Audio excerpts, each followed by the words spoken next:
seminarlarımızın gəliş məqsədi, yəni bilirsiniz, seminarların əsas məqsədi odur ki, yəni müasir texnologiyaların əsas bilikləri, yəni bugünün texnologiyaların öyrənməyimizlə bağlıdır. Yəni hansı IT sahələri, hansı proqramlaşdırma sahəsi və ya deyək dizayn və digər sahələr üzrə hansı bölümlər var və bunlar nə işlər görürlər və siz gələcək həyatınızda hansı sahəni seçəsiniz, bununla bağlı seminarlarımızın əsas məqsədi yəni bununla bağlıdır. Hal-hazırda bizim bir hardasa 3-4 seminarımız burada baş tutulur, fərqli bölümlər üzrə. Bugünkü bölümümüz də informatika və Python. Bunu bizim Telman müəllim burada sizə elə bilin sırf hansı bölümlərdə bunlar lazımdır, harada nəyi etməlisiniz, hansı sahəyə çatdıqda informatika sizə nə rol oynaya bilər, Python proqramlaşdırma dili hansı rol oynayır və o hansı sahələrdə istifadə olunur, buna haqqında geniş izah verəcək. Və sonra ofis proqramlarla bağlı da Maya xanım, bizim Bakı ətraf edilmə oranın müəlliməsi, o sizə məlumat verəcək ofis proqramları barədə və ofis proqramlarının rolu barədə iş həyatında və real həyatda hansı rol oynayır, bu haqda geniş məlumatlar veriləcək. Burada bir də onu deyim ki, qarşıdan 8 Mart Beynəlxalq Qadınlar günü gəlir. Bu münasibətlə də mən bütün xanımları burada təbrik edirəm. Onlara gələcək karyerasında, iş həyatlarında uğurlar arzulayıram və düzgün sahəni seçməyi, bu sahəni yəni düz seçib, bütün həyatımız bunun üzərində qurulur. Yəni düzgün sahəni seçib və irəliləməyi arzulayıram. Sonda qısa bir miqdarı ilə bizdə olacaq. Onlara biz endirimli bir kuponlar təqdim edəcəyik buna bağlı. Hardasa 10 xanım bizdən 25 və 50%-ə qədər endirimli bir kuponlar əldə edə biləcək. Bu püşqatma formasında baş verəcək, sonda olacaq. Mən Telman bəyi alqışlarınızla dəvət edirəm.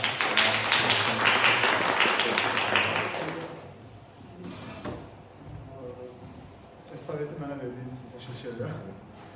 Siz mənə gəlmişsiniz. Biz informatikanın birinci aktuallığından danışaq. Son 10 ildə ümumiyyətlə informatikanın aktuallığı getdikcə artır. Təqdim etməyə ehtiyac var mı? Bəli, yaxşı var, təqdim edin.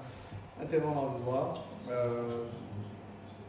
Sineyq Universitetindən kompüter elmləri və texnik informatika üzrə magistr dərəcəsi almışam. Bundan əlavə olaraq 2017-ci ildən PHP üzrə proqramlaşdırma məşğul olub, daha sonra isə Python keçmişəm. Sayt az, mətbuat az kimi proyektlərin həm müəllifiyəm, yəni tək özüm yox, həm müəllif birlikdə işləmişik. Bundan başqa bir çox beynəlxalq olaraqlar olub, onlarda da işimiz olub. Son illərsə Python həm bildiyiniz kimi data analitika və data science ilə bağlı olduğuna görə və data analitikada da təlimlər verir və orada bir neçə modellərin hazırlanmasında yerli və beynəlxalq modellərin hazırlanmasını iştirak etmişdir. Təbii ki, hər bir şeyə informatikadan başlayır desək düz olar. Nəyə görə? Çünki fundament olaraq informatikanın üzərində qurulub bu sahədə, yəni proqramlaşdırma deyəndə. Məsəl üçün, biraz gec aktual oldu, düzdür, Azərbaycanda qurulub, bizim ölkələrdə. Məsəl üçün, mən bunu dəqiq xatırlayıram ki, bu adi informatikanın aktuallığı son 3 ildə status oldu, qəbul imkanlarından zaman birinci ixtisas qrupuna salındı və biraz da populyarlıq qazandı və bu dövrdən daha çox maraqlıdır. Həmin bu son 3 il daha çox maraqlıdır. Hələ ki, bundan öncə müraciət edirdilər, gelirdilər məsəl üçün, təsadüfən birinci ixtisas qrupunu seçib, ondan sonra orada səhvlərimizin kimliyi 17 qədər. Uşaqlar məktəb universitetə girəndən sonra özünü təkmilləşdirirsə, biraz da çətin olur. Amma indi hal-hazır daha hazır vəziyyətdə gəlir. Dərs dediyimiz tələbələrdən onu görürük, hiss edirik ki, artıq hazırlığı da istəyərdik.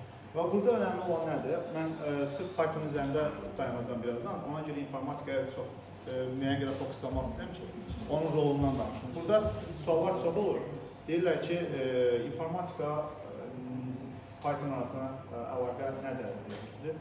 Düşündüyümüzdən çox güclüdür. Nə mənada? Məsələn, burada alqoritmlər var. Alqoritmlərin qurulması çox önəmlidir. Yəni, bir adam tutaq ki, F-Grid teoremini sırf olaraq nəzərə olaraq qurulur. Əgər onun alqoritmini quramırsa, istər-istəməz bu irəlidə əziyyət çəkəcək. Yəni, mən sadə bir sampl olaraq Bunun nümunələrin çoxaltmaq olar. İstəyir Armstrong ədədinin tapılması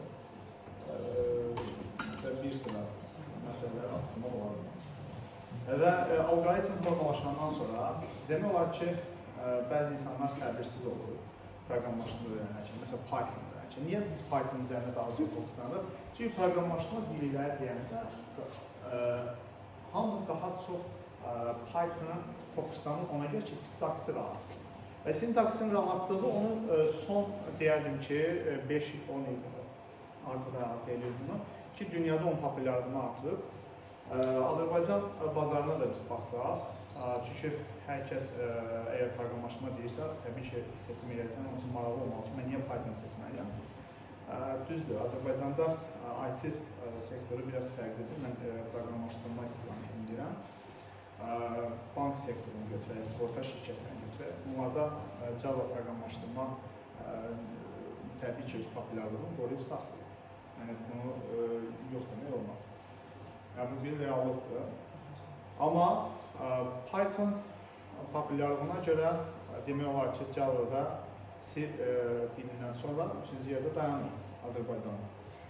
Amma getdikcə də artır. Niyə artır? Çünki artıq data analitiklərə olan tələb çoxalır, ehtiyac yəni çoxalır. Zərurət yarandığına görə orada da önəmli modullar nədir? Bilməm bilirsiniz yoxsa yox. Data elmlərində Python'dır, SQL'dir, Excel'dir, Power BI kimi alətlər, toollar lazım olur. Amma əsası olaraq Python'da təbii ki, dataların işlənməsi, dataların üzərində əməliyyatına aparılmasına Python lazım.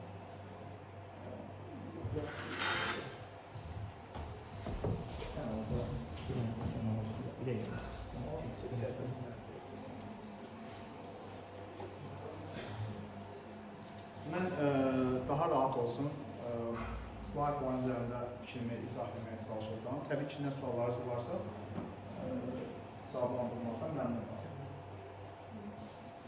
İnformatika və Python gənclərin gələcək bacarıqları üçün əsas istiqamət başlayıb. Sonradan bəzən elə bir tutulur, yəni ki, qabağa çox gəlməz? Yox, gəlməmiş. İnformatika nədir, niyə vacibdir? Rəqəmsal dövrdə informatika hər sahədə əsas rol oynayır. Məlumat və texnologiyanın idarə olunmasını öyrədir. Biznes, elm, səhiyyə. Yəni, burada görürsünüz, özü də fikir verin. Təkcə biz informatika deyəndə görürsünüz, hər sahəni əhatə edir. Ancaq səhiyyənin özündə belə biz proqramlaşmadan danışırsa, informatikada onun əsas foundation'da belə deyil. Oradan başlayır. Ona görə də bir çox sahəni əhatə edir. Yəni, səhiyyə olsun, təhsil olsun və s. Bəlkə gənclər üçün niyə vacibdir? Belə bir suallar çıxır. Daha yaxşı karyer imkanları yaradır. Mən bayaq saydığlarım az deyil. Kifayət qədər karyer imkanlarını söhbət edir. HR-ların özü olsun. Yeri gəlmişkən bugün HR-lara qoyulan tələblərdən biri də HR-lar düzgün şey götürür. Amma HR-ların özlərinin də tələblər təbii ki qoyulur. Yəni, data, biznes analitikası belə deyim. Yəni, orada data analitikası deməyək, biznes analitikası deyil, daha düzgün olur.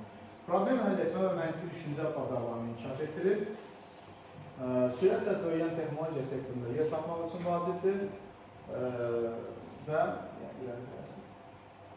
informatika əsas anlayışları deyəndə burada verilən alqoritm proqram təminatı. Biz bunu üstəlik olaraq 3 yerə bölürük. Rəqəm, mətin, şəkil və sair kimi məlumatlar, yəni ümumiyyətlə verilənlər deyəndə, data deyəndə budur. Alqoritmlər problemləri həll etmək üçün ardıcıl əmrlər toplusudur. Proqram təminatı isə kompüterlər üçün yazılmış proqramlar. Biz bunu aplikasiyalarda qalacaq daha çox incəliklər təbii ki, ortaya çıxmış olar. Mən ümumi danışıram. Yəni, proqram təminatı deyəndə bu çox dərin bir şeydir. Yəni, durub bir seminarda bunu biz bitirə bilməliyik. Mən deyərdim ki, bəlkə biz 2-3 seminar etsə belə bitirə bilməliyik. Bizə nə dəfə slaytımıza. İnformatikanın tarixi və inkişafından söz düşmüşkən, antik dövr, hansı ki ilk hesablamalar abakasla aparılır. Abakas bilirsiniz nədir, dostlar? Aranızda plan var abakaslar nədir? Oyunlar oynayırdılar, belə qoyurlar şeyləri. Şefkə, üstündə 11. Amma bizim dildə məzallıqda 17-18-ci əsrlərdə mexanik hesablama cihazları icad edildi. Biz təbii ki, internetdə axtarıb tapmaq olur bunları. Yəni də təkrarlaraq sadəcə olsun. Yəni bu necə təkamül edir? 19-cu əsrdə Ada Lovelace iş proqramlaşdırma ideyasını təşkil edir. 20-ci əsr elektron kompüterlər və proqramlaşdırma dilləri inkişaf edir. 21-ci əsrdə süni intellekt texnologiyası, cloud sistemi artıq 21-ci əsrdə daha çox özünü göstərmiş oldu. İnformatikanın gündəlik həyatda rolu, təhsil. Bayaq biz ümumi danışdıq dostlar. Təhsil. Təhsildə onlayn dərslər, rəqəmsal kitabxanalar, yəni informatika ilə bağlı. Səhiyyə, iş və biznes, əyləncə. Səhiyyədə nədə istifadə olunur? Elektron tibbi qeydlər, diagnostika sistemlərinin hazırlanmasında istifadə olunur. Hansı ki, informatikada elektron tibbi qeydlərin aparılması, diagnostik sistemlərin qurulmasında aplikasiyalar təbii ki, əhəmiyyətli böyükdür. İş və biznesdə avtomatlaşdırılmış sistemlər, e-ticarət olsun, yəni marketplace'lər, e-ticarətində, elektron ticarətində söhbət gedir.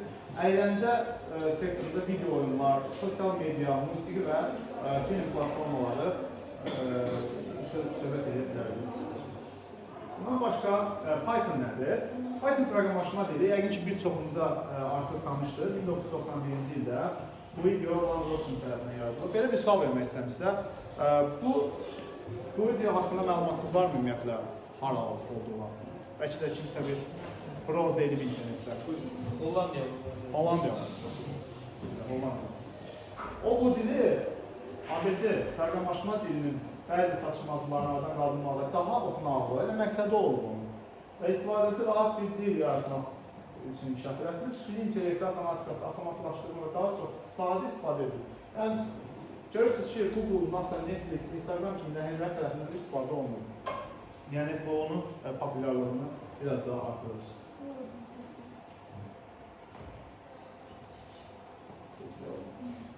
Kariyer imkanlarını göstərən diagram seçmişsiniz üçün. Hansı ki, biz bunlara baxanda asanlıqla görə bilir ki, Python və Java-da mən yenə də Azərbaycan bazarından danışmıyorum. Bəzən söhbət edəndə çoxu qlobal fikirləşmir, lokal fikirləşir. Yəni, biz ümumiyyətlə texnoloji sahəsində işləyən insanlar remote işlərə, freelance işlərə daha çox önəm verirlər. Hansı ki, buradan oturub remote işlər görmək istəyirlər, maraqlıdır. Niyə də qlobal fikirləşmirlər? Azərbaycan bazarını təkcə fikirləşmirlər ki, Java, okey də, mənə Azərbaycandan lazımdır. Yəni, Azərbaycan Java açıb, mən Python öyrəndim. Elə şey yoxdur. Gördüyünüz kimi, Python artıq burada hiss olunur ki, hansı sənəddə 2016-2018. Burada 2018-də artıq keçib. Bunlar kəsişiblər və 2018-də üzü oyana burada belə düşünmək olar ki, 2024-2025 sadəcə olaraq bu hazırlanan vaxtı mən bundan öncə də seminar verəndə sadəcə olaraq onda 2022 olduğuna görə mən ona əsasən hazırlamışdım, yeniləmişdim sadəcə olaraq. Amma yəni arta gedir. Niyə məhz Python? Yeni başlayanlar üçün asan sintaksi. Çünki yeni başlayanlar biraz proqramlaşma ümumiyyətlə çox adamda qorxu yaradır. Yəni, fobiya yaradır çox insan. Deyir ki, yəni mən öyrənə bilmirəm. Ya 2 dərs, 3 dərs məsəl üçün işləyir, tasklar verirsən işləməyə. Tasklar verirsən, deyir ki, yox, mənlik deyil, mən qaldıra bilmirəm. Bunu çox ağır gəlir. Hansı ki, mən JavaScript və Java demirəm. Orada ümumiyyətlə çətin gəlir. Çünki, məsələn, bir sətirlik kod yazmaq istəyirsənsə, Pythonda onu, həmin şeyi məsəl üçün deyək də, bir sətirdə yazmaq olursa, Java proqramlaşmada bir neçə sətirlik kod olur. Bu, biraz da fobiyanı artırır. Biraz da şiddətləndirir, uşaq qorxur, tələbə qorxur. Uşaq, yəni burada fərqli yaş qrupları təbii ki olur. 39 yaş, 40 yaş da hazırlaşmaq var, proqramlaşma öyrənən. 20 yaş da var, 10 yaş da var, 15 yaş da var. Böyük icma və geniş dəstəyi, müxtəlif sahələrdə çox istifadəli və güclü dil olması. Məsələn, Python gördüyünüz kimi, burada danışıqların hamısı burada göstərilmişdir. Hansı ki, obyekt nəzəriyyəsi burada keçir, obyekt oriented proqramingdir. Asandır öyrənmə və istifadə eləmək olması. dili ifadə etməyə asan bir interpreter olması göstərilmişdir. Cross-platform olması, açıq sistem olması, yəni siz onun dokumentasiyasını oxusaq, özdə görəcəksiniz ki, Python açıq sistemdir. Yəni, kimsə hər hansı bir funksiya və yaxud onun metodunu hazırlayıb, rahat bir şəkildə Python-a yerləşdirə bilir.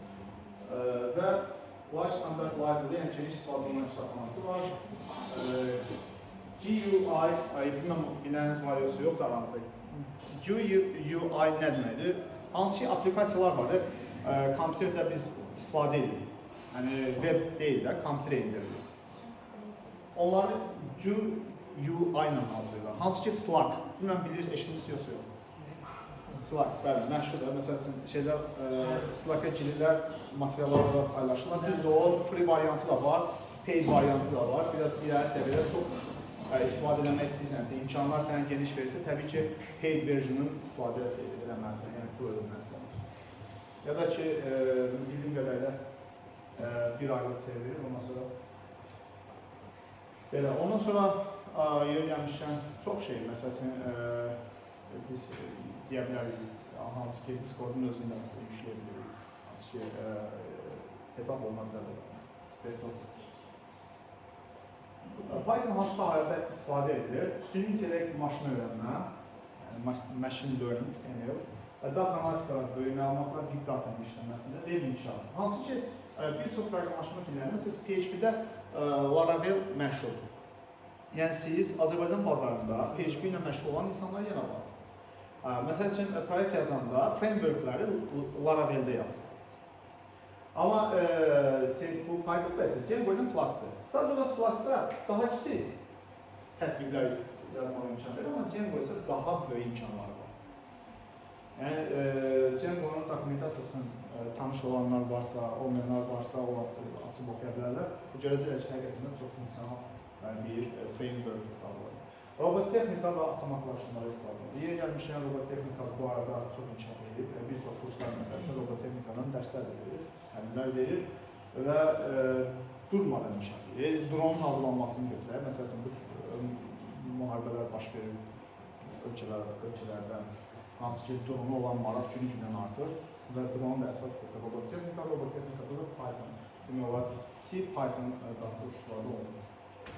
Yəni, bu dillərdən birinə işləmək olur. Biraz qabağa çıxır.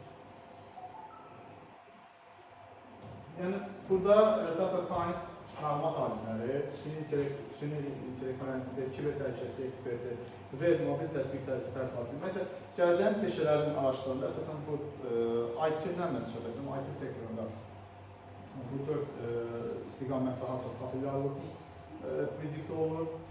O bəlkə yenə əlavələr var, amma mən toplu olanları seçmişəm. Yəni, biz başqa sahələrdə danışmırıq. Məsələn, mən biznes sektorundan burada danışmırıq. Yəni, biznes sektorunda da təbii ki, öndə gələnlər var. Yəni, hansı sahələr var, mən onlara əlavə etmişəm. Keçiləklərim var.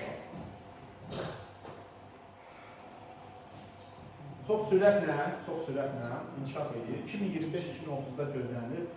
Burada da görülür olur. Mən uzaqdan görsənəm yoxsa yox. Böyük data mütəxəssislərinə ehtiyac görürsünüz. Fintech bir növ bizneslə texnologiya sahəsinin birləşməsidir. Finance, technology. Yəni, həmin sözlərin birləşməsidir. Yəni, gördüyünüz kimi, biznes sektorunda olan insanlar da qıraqda saxlanmırlar. Hansı ki, kimsə biznesə yönəlibsə, təbii ki, IT sektoruna rahat bir şəkildə manevr edir. Hansı ki, AI Machine Learning Specialist, onlar üçüncü yerdə Software Application Developers, 4-də Security Management Specialist, Data Warehousing Specialist. Bu formada gedir və aşağıda da Renewable Energy Engineers. Təbii ki, biz bunu gündəlik eşidirik ki, yenilənən enerji mühəndislərinə tələbat artır. Hamısında əsasında təbii ki, proqramlaşmadan yol keçirir. Nəticə var. Yəni, kod nümunəsi hazırladım sadəcə olaraq. Əsas Python sintaksi. Biz belə baxanda, məsəl üçün, götürək JavaScript və ya başqa bir, məsəl üçün, C dilini götürək. Orada bir şey yazmaqdan ötürü, Ancaq məsəl üçün promptla da, yəni istifadəçinin adını alırsan və ondan sonra aldığını göstərmək lazımdır, çatdırmaq lazımdır. Orada bir neçə sətir nəyi var? Var, 3-4 sətir gelir. Və yaxud da açıb bağlama atması ki, open close şeylər var, möhtəzələr var. Amma burada isə onlara etiraz olacaq yoxdur. Sintaksi çox rahat olduğunu bir daha göstərir.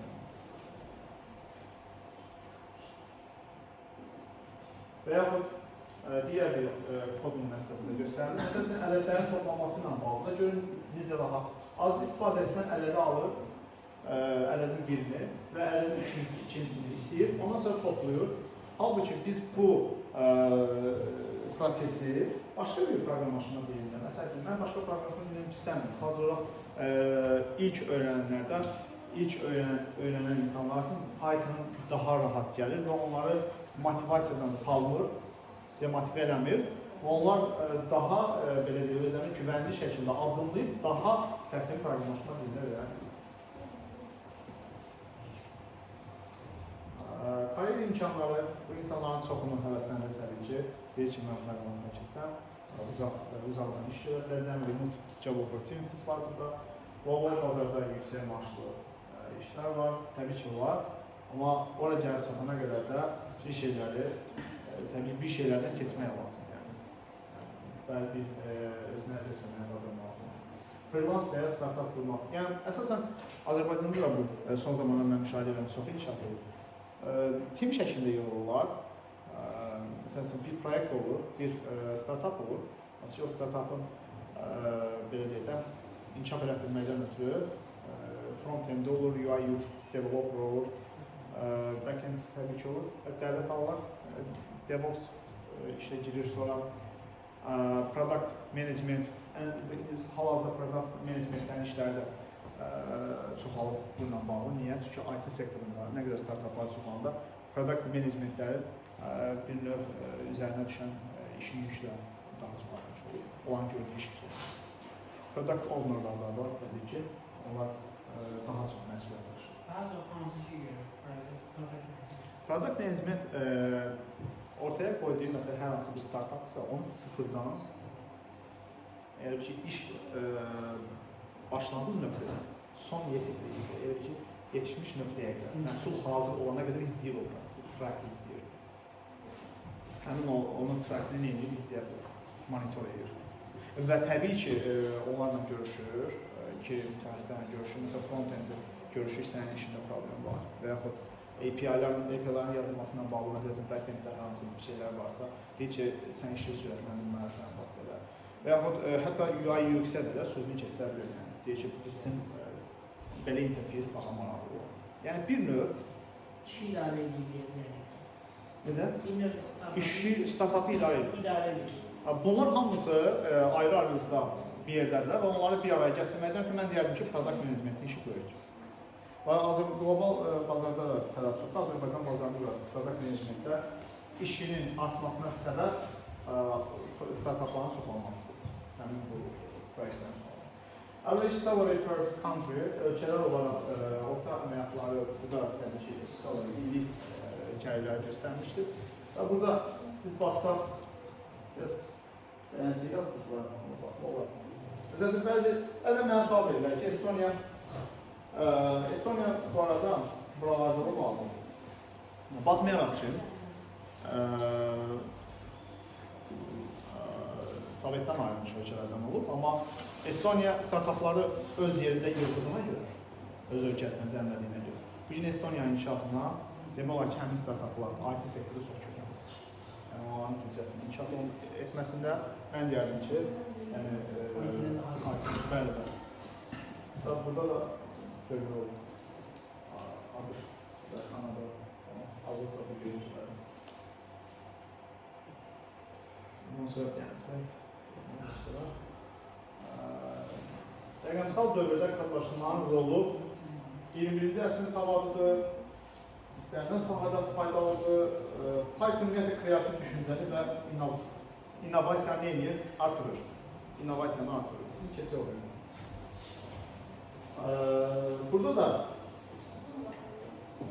iş imkanlarından ondan sonra məsələləri həll etməkdən, veb-sayt inkişafından və kreativ hobbidən tutmuş hər bir şey var. Hətta bunlar bəzən sual verirlər ki, interpreter ola bilir, yetişə bilirlərmi bunlar? Biz sahibkar olaraq yetişə bilirlər, bəli, yetişə bilirlər. Məsələn, tutaq ki, sən bir xəbər saytı hazırlayırsan və o xəbər saytı olursan SEO-su, rəhbəri olursan və sən yaratmışsan, ona bir yatırım qoymuşsan, yəni investisiya eləmişsən və o investisiya edib sonra da onu inkişaf edərsən və sonra SEO-sun və sən olursan bir sahibkar. Yəni, IT sektorunda sahibkar olmaq olur. Yaratmayın, layihənin başında durursan, zaten sahibkarsın. Elə uzağa niyə gedək? Amazonu götürək, Jeff Bezos baxanda Amazon kimi proyektin SEO-sudur. Və çox misallar seçimlər var təbii ki. Öyrənməyə harla başlamaq olar? Mən bəzi kursları təbii ki, orada adlarını çəkmişəm, ola bilər bəzilərinin adları çəkilməsin.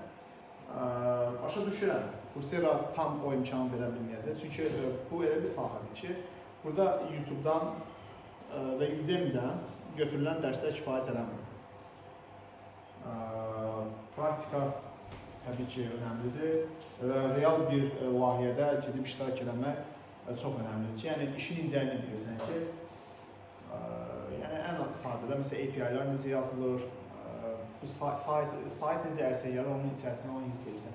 Hazır şablon hər hansı bir proyekti götürüb avalı qoyub yazmaq, yəni o proyekt işləmək deyil və o bir işi qurmaq deyil.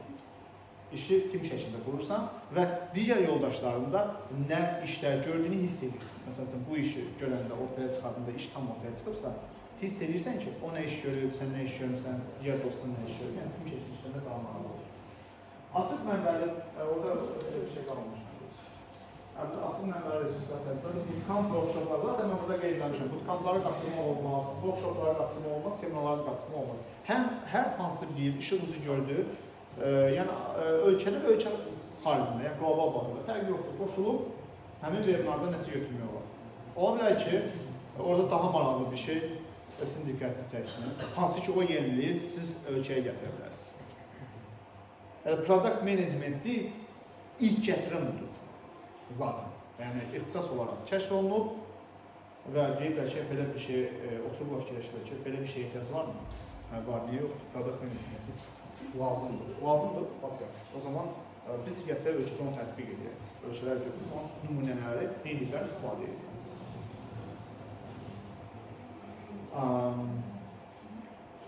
Süni intellekt avtomatlaşdırma hər yerdə olacaq.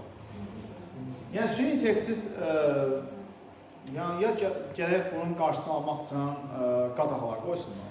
Yəni, süni intellektin qarşısını almaq olar. Mümkün deyil, təbii ki.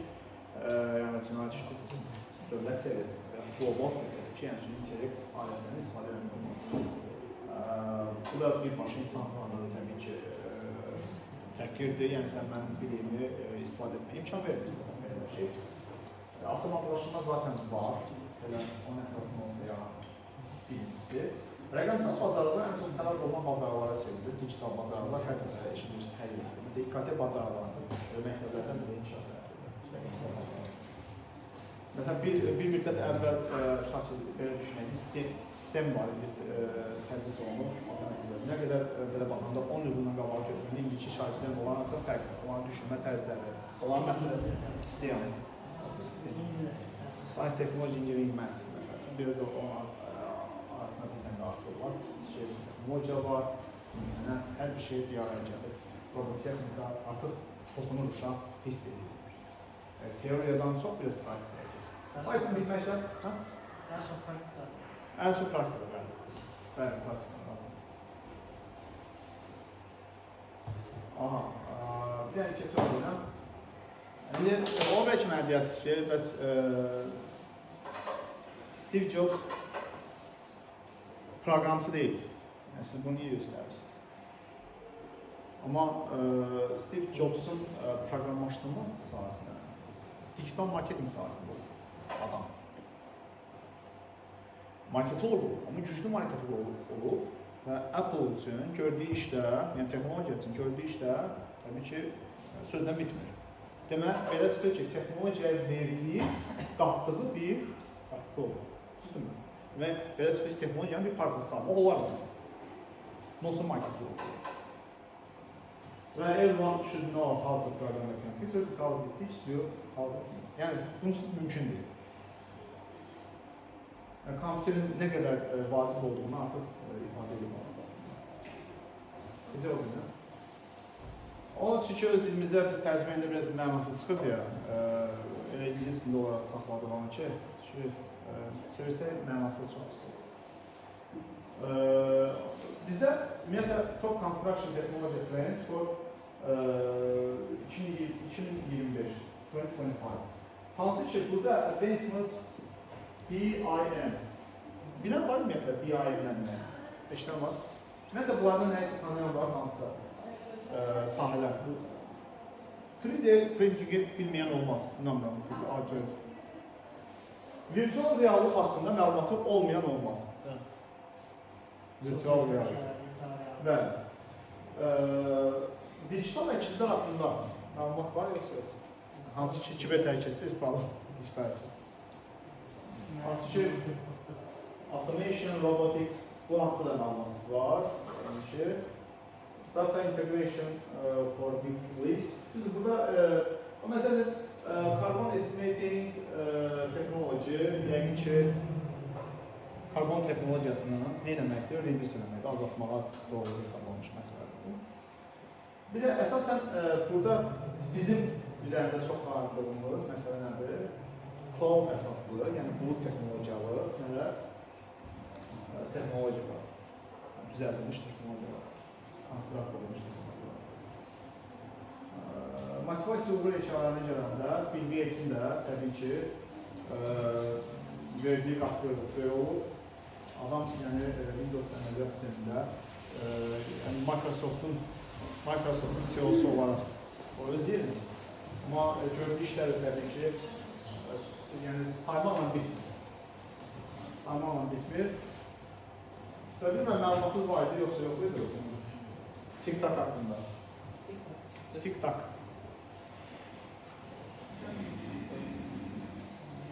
İlk yaratdığı proqramın adı TikTok'dır. TikTok. Yəni bu maraqlı olur. Çox Bill Gates haqqında məsələn araşdırmaya özü də görəsiniz ki, belə bir şey deyil. Hansı ki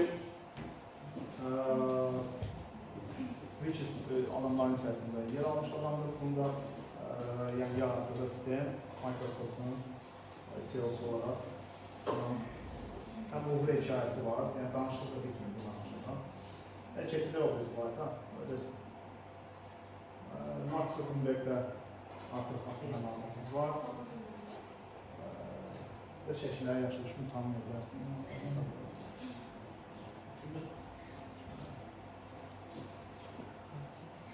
Deməli, Larry Page. Bunun haqqında məlumatınız var dostlar. Larry Page. Əslində qalsa çox adam yəni fikir vermir buna. Amma Larry Page'in gördüyü iş çox şey olur.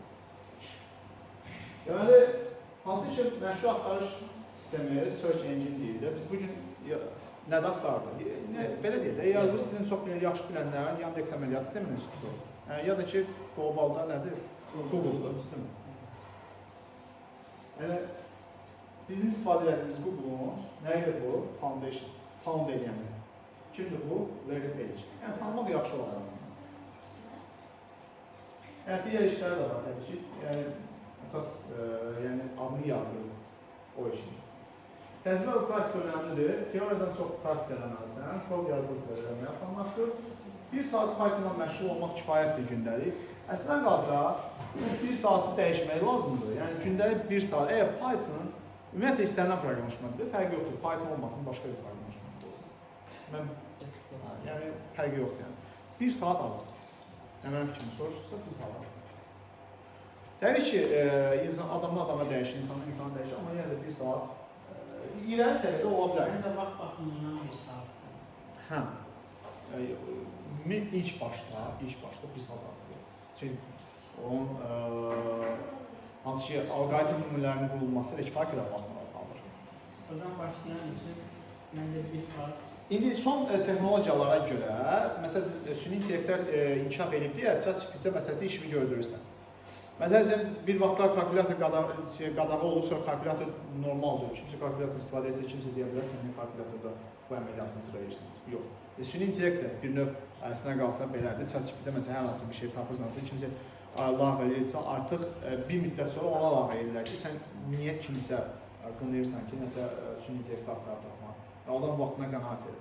Amma hər şey məncə öz çərçivəsində.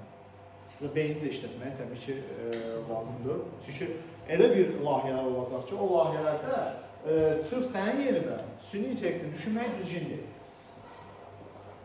Bir növ sənin proyektində süni intellekt yazır. Məsələn, mən bir dənə tələbə var ki, ona tapşırıq vermişdim. Deyim nə tapşırıq? Çox sadə dərsdən qalsa, bəsit bir tapşırıq. Dedim ki, deməli bu abituriyent sektorunda olub, belə də abituriyent hazırlaşdırıb və coğrafiyanı tanımışdır, sonra IT sektoruna keçdi və dedi ki, mən həm coğrafiyadan dərs deyirdi, həm də istəyir ki, IT sektorunda özünü yoxlasın, sınasın. Dedim, biraz işlədik təbii ki ona, bir 6-7 ay uzun işləmişdi, framework özü keçmişdi ona. Qayıtdım ona, dedim ki, sən bir proyekt yaz, ona mən bir nümunə yazmışdım. Səmpl göstərdim, dedim ki, qiymətləndirmə, bildiyimiz bir assessment hazırla, tələbələrini imtahan edin. Necə imtahan olur? Məsəl üçün, uşaqlar girir dərsə, PDF açılır, 30 dənə sual, uşaqlar yazır və geri sayım başlayır, countdown-da belə deyil. Geri sayım başlayır, vaxt bitir, uşaqların skorları çıxacaq. Bununla bağlı bir şey hazırlamaq lazımdır. Bununla bağlı bir şey hazırlamaq lazımdır. Məsəl üçün, bir neçə şeyi hiss edirdim ki, süni intellektdən kömək olur, amma süni intellekt müəyyən yerə gəlir, o da başa düşmürüz. Ki, yəni, mənə əmri verən adam nə istəyir məndən? Səhv-səhv məlumatlar verir. Süni intellekt müəyyən qısa taskları hazırlamağa sadəcə olaraq işimizə yarayır. Amma Təbii ki, hə. belə bir şey var. Bu əslən qalsın bəli, buyur. Azınız olsun. Samir. Düzgün, yəni qaydada axtar, məsəl üçün versə və yaxud sualı düzgün bir şəkildə yönləndirsə süni zəkaya, saçı və yaxud hər hansı bir o onun məsəl üçün doğru şəkildə kodun yazılıb Similar olacaq, tam eynən olmayacaq, amma ən azından məsəl üçün yazılış sintaksisi necədir, quruluşu necədir, ən azından ona baxıb məsəl üçün özü yazılır. Bir neçə təbii ki, sən bula verə bilər, amma üzərində işləmək lazım. Çünki bir çoxları deyir ki, yox, sənin verdiyin promptdan alsın, yəni sən ona verdiyin şeylər, əmrlər alsın ki, sən deyirsən ki, bu cür dəqiqliklə desin, o deyəcək, elə deyil. Nə qədər dəqiq deyirsən denən, o sənin düşündüyün kimi düşünmür. Haradasa saatda belə time şeyin quranda, orada backenddə bir aşıqalar buraxır. Və yaxud məsəl üçün rekursiyadan biz proqramçılar qaçırıq, rekursiv proseslərdən götürür, rekursiv əməliyyat atır ortaya. Hansı ki, bu da saytın gec açılmasını çıxardır. Hansı ki, qarşı tərəf narahat olur. O istəyir ki, user istəyir ki, istifadəsi istəyir ki, otursun kompüterin qarşısında və o istədiyi anda bəli, əməliyyatlar tez-tez olsun. Yoxsa oturub yarım saat proqram fikirləşir ki, gözlə bir dəqiqə skorlar çıxacaq. Yəni o təbii ki, hamısı proqramın normal hansı. Onun koddan da çox məsəl üçün kod yazımından da təbii ki, kodun məzmunu rol oynayır, amma funksiyaların belə deyil, nizamlı yazılmalı və daha funksional kod yazmaqdan ötürü, yenə deyirəm, hər şey foundation'ı gərək düşür alqoritm üzərinə. Daha səmərəli kod yazmaq lazım, clear kod yazmaq lazım. Onun üçün də bəli, özü məşq elətdirmək lazım. Funksiyadan da istifadə etməliyim, amma daha az, funksiya sayəsində daha az kodlardan istifadə edilsə, user sayta girdiyi anda sayt avtomatik olaraq açılacaq, heç bir gelişmə baş vermir. Razıyam. Amma orada da backendlər biraz da bir sürü Backend tərəfdən Mənim özüm də hansı adı çalışırsınız? mən işləmirəm, hazırlığımdır. Özüm front-end proqramlaşdırma kursan 70 məşğul montaj deyirəm. Front-end'e girmişsiniz. Hansı proqram? HTML, CSS, sadə kod oldunuz. Adı dayandınız. JavaScript'ə çatdınız dayandınız. Valla React-a qədər getmişim. React-a qədər. Sonra qədər getmişim.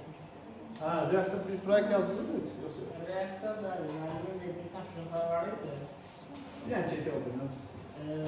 Məndə bayaq çox problem API qoşmaqda olurdu. Bayaq bizə süni zəkaya ki, kod verir mənim yerimə. Mən daha çox API-də verirdim ki, məsəl üçün API-yi necə qoşa bilərəm. Daha qısa siz deyən kimi, yəni daha bəsit bir tapşırıq olacaq. Klub deyirlər, klub mexanizmini bilmək lazım. Mənə API məsəl üçün necə qoşulma şeyini verirdi. Yəni kod şeyini verirdi, kod strukturu. Onu kodları atırdım, hə, qoşulur. Amma belə hallarda gəlin verirəm. Yox, yapın sadəcə. API-yi yəni alt fayl olacaq doğrusu. O qədər çox işləmək lazımdır. Yəni mən proqramçılar tanıyıram, biz özümüz də, yəni gündə nə qədər şey öyrəndik, nə qədər inkişaf edirik. Mən o gün yazdığım kod, bir il bundan qabaq yazdığım proyektə baxanda düşünürəm ki, bunu daha sən əlif olmalı yaza bilərdim. Hansısa onu, yəni insan təkmilləşdirir özünü. Yəni bu normal bir şey. Real dünya tətbiqləri Python-da nələr edə bilərsən? Python-da avtomatlaşma və AI sistemləri, həyatınızı asanlaşdıran Python əsaslı texnologiyalar öz oyunlarına, oyun məsələsini unutmayaq deyilmişəm. Oyunların hazırlanması üçün game development-da Python işləyir yəni. Yəni biləsiz ki, yəni yaxşıdır. Düzdür, advanced oyunlar üçün mən deyim ki, Python gedir, yox. Yəni daha çox advanced oyunlardan mən söhbət edirəm. Yəni onu yəni Python'dan yox. Hansı server'ın C#. Unutmayın. C#. Orada yəni C#'ın rolunu bu edir. Amma müəyyən oyunları bulmaq olur. Sadə oyunlar.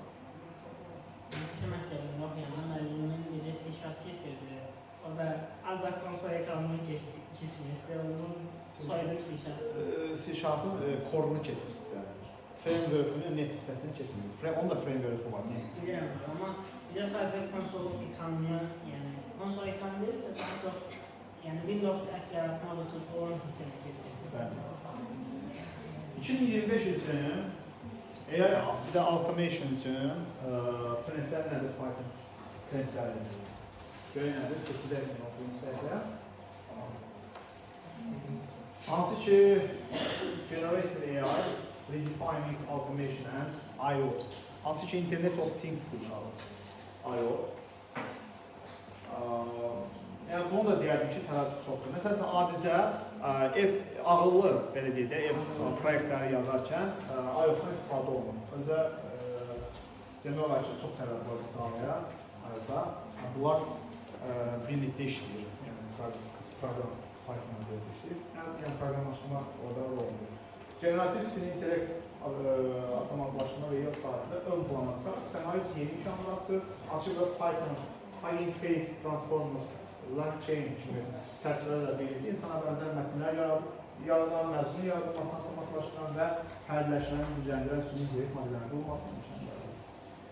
IoT sahəsində generativ süni intellekt real vaxt rejimində məlumatların analizini toplayaraq, tamamlayaraq proqramlaşdırıcı analizlər yaradır və ağıllı cihazlar üçün uyğunlaşan qərar qəbul etməni mümkün edir. Məsəl üçün, kondisioneri söndürürsünüz çöldən hər hansı bir şeydir, tətbiqi yükləmişsiniz telefona, bu artıq biraz mənfi tərəflər də var, müsbət tərəflər də var, işimizi asanlaşdırır və yaxud face control-la bilir ki, yəni o evin yəni sənsən də və səni özünü tanıyaraq artıq evdə isitmə sistemini qoşulur və yaxud soyutma sistemini qoşulur, olandırmayı nəzarət edir. Amma bu formada mükəmməldir. Növbəti keçək, burada da işləmə olmalıdır. AI/ML frameworks, machine learning frameworks, accelerating deployment, Python güclü çərçivələri, məsələn, TensorFlow və PyTorch. Çalın. Mən deyərdim ki, TensorFlow data analitikadan bir dənə yuxarıdadır. Yəni, data science-də istifadə olunur. Çox ağır bir kitabxanadır, çox ağır kitabxanadır, əməldir. Yəni, əcdahat da söz nəfsindən aslında TensorFlow. Yəni, bununla demək olar bir çox modellərin qurulmasını istifadə olunur. Dünyada demək olar bildiğiniz süni intellekt modelləri ki var, ən məşhur süni intellekt modelləri, onların qurulması TensorFlow. Məsələn, audit sistemi, finance, audit məsələdə prediktlər edirlər ki, məsələn, hardasa 5 il sonra məsələn, defisitlər yaranacaq, hansı ki, auditdə, hansı ölkənin income-ında düşmələr olacaq və yaxud qalxışlar olacaq və yaxud məsələn, tutaq ki, deyək ki, qlobal məsələlərdən danışır. Məsələn, Avropa Birliyi Ukrayna məsələsini deyəlim, müharibə. Çünki prediktlərin verilməsində deyərdim ki, data analitika, data science, data science olur. Çünki data analitika analiz edilir, amma data science isə sadəcə olaraq öngörülər verir. Düzdür, yox. Elə bir ki, data analitikada siz möhkəmlənirsiniz, özünü möhkəmləndirirsiniz, artıq advanced səviyyəyə qalxmaqdan ötürü müəyyən ştakanlar var, ona görə bunu qeyd eləmişəm bugünkü seminarda. Əlavələr üstünə gəlirsiniz, hansı ki, linear cəbr lazımdır, linear algebra lazımdır, data scientist olmaqdan ötürü. Yəni, bu, deyərdim ki, çox lazım bir şeydir, kalkulusu lazımdır. Yəni, onsuz mümkün deyil. Amma mən universitetdə oxumasam, ola bilərəmmi data science? Ola bilər. Yəni, universitetdə o qədər oxuyanlar olur ki, sizin təkcə riyaziyyatı tutarıq, amma linear cəbrdə boşluğu var, amma linear cəbrdən sual versən bilmiyor. Amma kolleci qutanlarla istedadı var, özünü inkişaf edə bilir. Yəni, bu da, bunun üçün də mütləq deyil universitet bitirmək. Sadəcə olaraq düşünmə qabiliyyətinin olmaq yetərlidir. Riyazi düşünmənin olması yetərlidir. Özünü inkişaf edə bilərsin. Bizneslərin, görürsünüz, mən bayaq dediyim o, həmin finance məsələsini burada qeyd eləmişəm. Bizneslərin süni intellekt modellərinin daha effektiv şəkildə dizayn etməsinə, öyrətməsinə, tətbiq etməsinə imkan yaradır. Hansı ki, ML bu qədər inkişaf edib hazırki dövrdə o qədər inkişaf elədi ki, hətta süni intellekt özünü hazırlaya bilir. Siz düşünə bilirsiniz. Süni intellekt, bir süni intellekt alət, digər bir süni intellekt alətini nə edə bilir? Yarada bilir. Və onu özü inkişaf edə bilir. Zaten gəldiyimiz nöqtə budur. Onlar onu istəyirdi. Onda öz-özünü inkişaf edir. Bu produktivite deyil məsələmdə. Buyurun. Əgər süni intellekt başqa bir süni intellekt alətini yaradıcı insan bilirsə, nəyə görə deyək ki, hər hansı bir saytı sıfırdan finish hərəkətləri yazılır? Dediyim kimi, yəni özünün bildiyi səviyyədə, özünün buraxdığı səhvləri təkmilləşdirməklə qarşıdakı süni intellekti inkişaf elətdirə bilir. Sənin yəni ona icazə verdiyin, birinciyə icazə verdiyin, nə icazə verirsən? Permission'dan nə vermirsən ona? O özündən sonrakını o dərəcədə inkişaf elətdirir. Yəni bir şey, onlar zəncirvarı bir-birinə bağlı. Yəni də başında insan faktoru təbii ki, dayanır. İnsan faktoru dayanır. Nə vaxtsa bəs elə bir şey olabilir? Onu predikt eləmə indi bu dəqiqə çətindir. Burada mən ayrıca öyrənəsə desəm, səhv deyərəm sonra. Hətta bir qavalıq bir sosial medyada bir şeydə çıxdı. Atalar sözü, mən şeylə bağlı, gelib yaşlılardan şey almır, nəsiyyət almır, durub süni intellektdə deyir, süni intellekt bundan nəsiyyət verir. Çox maraqlı bir şeydir, qavalına çıxdı. Bir də komment yazmışdı, bizim bəzi ağsaqqalardan maraqlıdır, yəni bu süni intellekt o qədər ağırlıdır və yaxşı da tövsiyələr verə bilir. Yəni həqiqətən elə. Yəni biz harfa almamalıyıq. Keçək o bir məsələyə. AGI for smart devices, TensorFlow, Alight və Aynix kimi çərçivələr Python-a istifadə edərək süni intellekt imkanlarını kənar cihazlara gətirir. Bu səhiyyə və pərakəndə satış kimi sahədə inqilabı dəyişiklik yaradır. Çünki IoT cihazlarında proqramlaşdırıcı texnik xidmət, real analitikası və müştəriləri sürətli həllə təqdim etməyə imkan verir.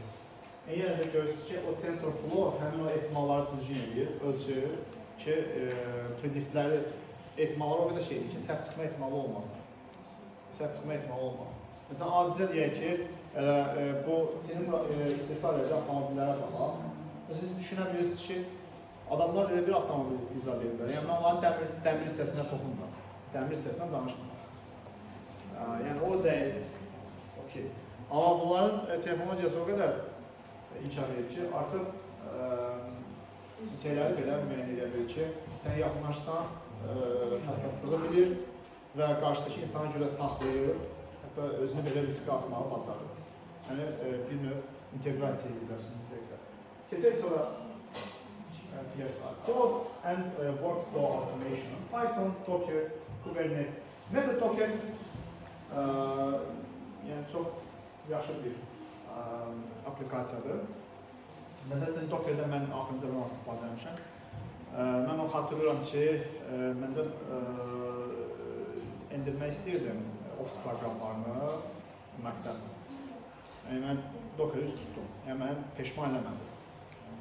Vasitə olaraq mən Docker'a üstünü verdim. Çox da mükəmməl şəkildə yerinə yetirdik. Hansı ki, Excel idi, ondan sonra Power BI mənim işləyəndə mənim işimə görə bildim. Bu da necə yerləmişəm demək olar. Yəni, onu təcrübə eləmişəm sadəcə. Contain daşdırma alətləri, contain saxlayır içərdə, özündə saxlayır. Mümkündür kimi biz aləti saxlayırız konteynerləşdirmə. Bu inteqrasiyanın sadələşdirməyə davam edir. Apache Airflow, Celery kimi avtomatlaşdırma alətləri iş axınlarını optimallaşdıraraq əlavə yükü azaldır.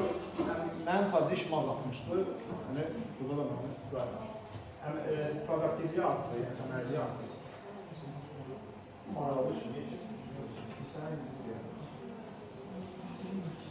Ethical AI Explainability, süni şəffaflıq son dərəcə vacibdir.